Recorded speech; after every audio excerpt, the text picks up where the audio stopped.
নমস্কার বন্ধুরা, recruitment update YouTube চ্যানেলে সকলকে স্বাগত জানিয়ে আজকে 6/6/2024 পশ্চিমবঙ্গের আবহাওয়া সংক্রান্ত গুরুত্বপূর্ণ আপডেট নিয়ে হাজির হলাম। দক্ষিণবঙ্গে কবে বর্ষা ঢুকবে? আমরা জানি পশ্চিমবঙ্গে বর্ষা ঢোকার সময় 10ই জুন। তো এবার কি 10ই জুনের আগেই বর্ষা ঢোকার কথা ছিল।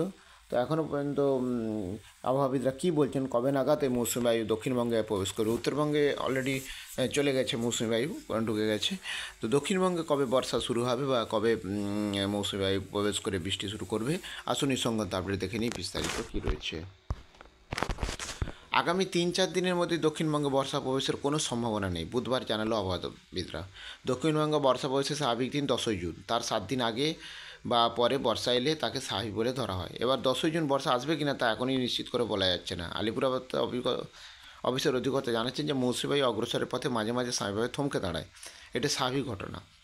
দুদিন ধরে মৌসুমি বায়ু থমকে আছে। আগামী 3 দিনের মধ্যে কর্ণাটক, তেলেঙ্গানা, উপকূলীয় অন্ধ্র, ছত্তিশগড়, মহারাষ্ট্র, উড়িষ্যার কিছু অংশে বর্ষা চলে আসবে বলে কেন্দ্রীয় আবহাওয়া জানিয়েছেন। আরও বঙ্গোপসাগরে বর্ষা এই সময় কিছুটা এগোবে।